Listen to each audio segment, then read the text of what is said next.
दोस्तों आज की इस वीडियो में जानेंगे सेफ्ट्रियाजोन इंजेक्शन के बारे में। सेफ्ट्रियाजोन इंजेक्शन क्या है, इसका अवेलेबल ब्रांड नेम क्या है, अवेलेबल स्ट्रेंथ क्या है, साथ ही इसका प्राइस क्या है, इसका यूज कहाँ कहाँ होता है, इसके साइड इफेक्ट क्या क्या हो सकते हैं, डोज क्या है और डोज के सेक्शन में ही जानेंगे इसको जो लगाने की विधि क्या है, यानी कि किस रूट से लगाया जाता है, और साथ ही कॉन्ट्रा इंडिकेटेड क्या है, किस पेशेंट में आप ये इंजेक्शन लगा सकते हैं, किस पेशेंट में आप ये इंजेक्शन नहीं लगा सकते हैं।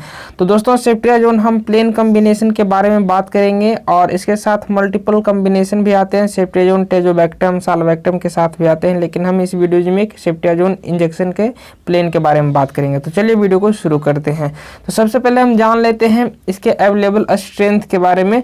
तो दोस्तों मार्केट में आपको 125 mg, 250 mg, 500 mg, 1 ग्राम, 2 ग्राम स्ट्रेंथ में ये अवेलेबल है। साथ ही अगर इसकी प्राइस की बात की जाए तो प्राइस आपको 30 रुपये प्रति वायल से लेकर के आपको 150 रुपये तक प्रति वायल तक आपको सभी स्ट्रेंथ में आपको सभी ब्रांड के अवेलेबल हो जाएंगे।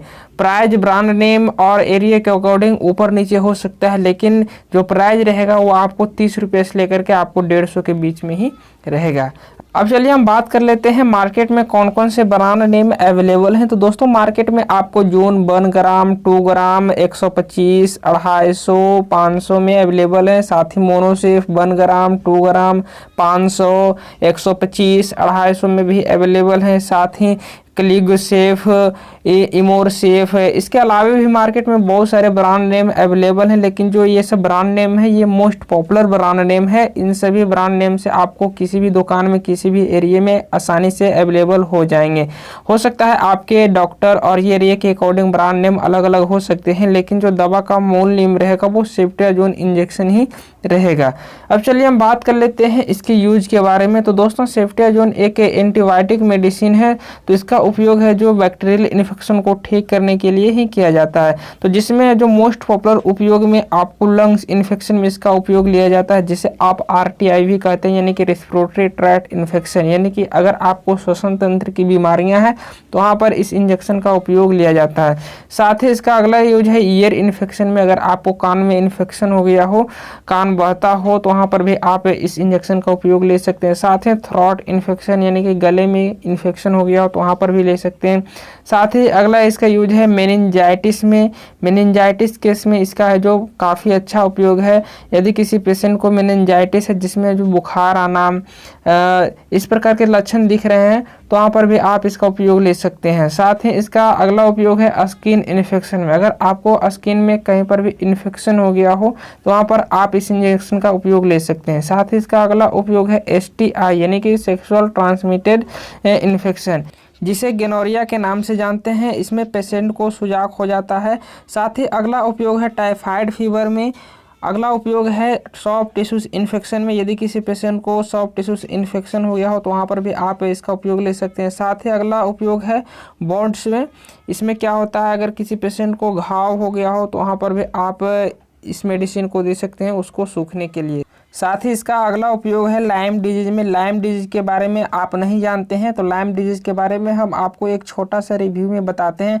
लाइम एक संक्रमण बीमारी है जो बेरेलिया बर्गडोरफेरी नामक कीड़े के काटने से होता है। अगर पेशेंट को 3 से 30 दिन के अंदर इलाज नहीं किया जाता है तो लाइम रोग है जो उसे पकड़ लेता है, जिसके लक्षण है जो बुखार आना, सर में दर्द होना, कमजोरी होना, इस तरीके के लक्षण आपको देखने को मिल सकते हैं। और इस कीड़े का पिक्चर जैसा कि आप स्क्रीन पर देख रहे हैं इसी प्रकार का ये कीड़ा होता है।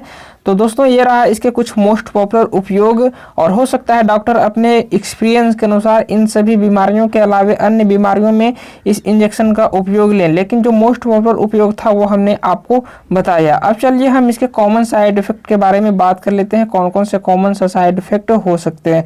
तो दोस्तों कॉमन से साइड इफेक्ट में आपको लीवर एंजाइम एबनॉर्मल हो सकता है, यानी कि आपका लीवर का जितना भी एंजाइम है वो उसमें घट जाना, बढ़ जाना, इस प्रकार के आपको देखने को मिल सकता है। साथ ही नोजिया होना, वोमिटिंग हो सकता है पेशेंट को, एलर्जिक रिएक्शन हो सकता है यानी कि शरीर पर पित्ती पित्ती सा उछल जाना, साथ ही डायरिया हो सकता है पेशेंट को। तो ये रहा इसके कुछ मोस्ट कॉमन सा साइड इफेक्ट।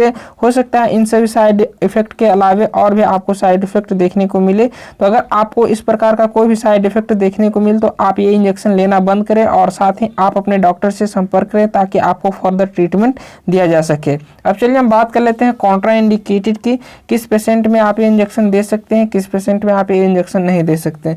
तो दोस्तों आप उस पेशेंट में ये इंजेक्शन नहीं दे सकते हैं जो पिछले कभी सेप्टियाजोन इंजेक्शन से एलर्जी रहा हो, साथ ही जो पेशेंट ड्राइव कर रहा हो और साथ ही लीवर डिजीज से ग्रसित हो, उस पेशेंट में आप ये इंजेक्शन नहीं लगा सकते हैं, अनसेफ है। और सेफ की बात की जाए तो जो पेशेंट अल्कोहल का सेवन कर रहा हो उसे भी आप लगा सकते हैं, ब्रेस्ट फीडिंग मदर को भी आप लगा सकते हैं, प्रेगनेंसी में भी ये इंजेक्शन दिया जा सकता है, कोई दिक्कत नहीं है। साथ ही किडनी डिजीज वाले पेशेंट को भी आप इंजेक्शन लगा सकते हैं, कोई दिक्कत नहीं है। अब चलिए हम डोज के बारे में बात कर लेते हैं। तो डोज तो डॉक्टर अपने पेशेंट के कंडीशन, बीमारी के अकॉर्डिंग है जो डोज तय करते हैं, फिर भी हम नॉलेज के लिए आपको डोज बता देता हूँ। जो एडल्ट पेशेंट हैं जिनका एज 18 से ऊपर है उन्हें आप 1 ग्राम डेली IM IV आप लगा सकते हैं। ऐसे तो ज़्यादातर IV लगाना ही बेहतर होता है क्योंकि IM लगाते हैं तो वहाँ पर पेशेंट को ज़्यादा पेन करता है यानी कि ज़्यादा दर्द रहता है। तो आप है जो IV ही लगाएं। अगर आप इस प्रकार का इंजेक्शन लगा रहे हैं 1 ग्राम, 2 ग्राम, 500 तो आप है जो IV ही लगाएं। ज़्यादातर IV ही इसका उपयोग होता है, IM बहुत कम होता है, बहुत कम केस में है जो IM उपयोग लेते हैं। तो ज़्यादातर इसे है जो IV के रूप में है जो उपयोग लिया जाता है, IV द्वारा इस इंजेक्शन को इंजेक्ट किया जाता है। तो ये रहा इसके डोज और लगाने की विधि। उम्मीद करते हैं कि आज का वीडियो आपको काफ़ी पसंद आया होगा और आपको सेप्टियाजोन इंजेक्शन के बारे में कंप्लीट जानकारी मिला है। उम्मीद करते हैं कि अगर ये वीडियो आपको पसंद आया तो वीडियो को लाइक कीजिए, अपने फ्रेंड के साथ शेयर कीजिए और मन में कोई कन्फ्यूजन या फिर कोई सवाल पूछना है तो आप में कमेंट बॉक्स में कमेंट कर जरूर बताएं। और अभी तक आप हमारे चैनल को सब्सक्राइब नहीं किए तो चैनल को सब्सक्राइब कर घंटी के निशान को दबा दें ताकि आपको हेल्थ से जुड़ी जानकारी आपको मिलती रहे।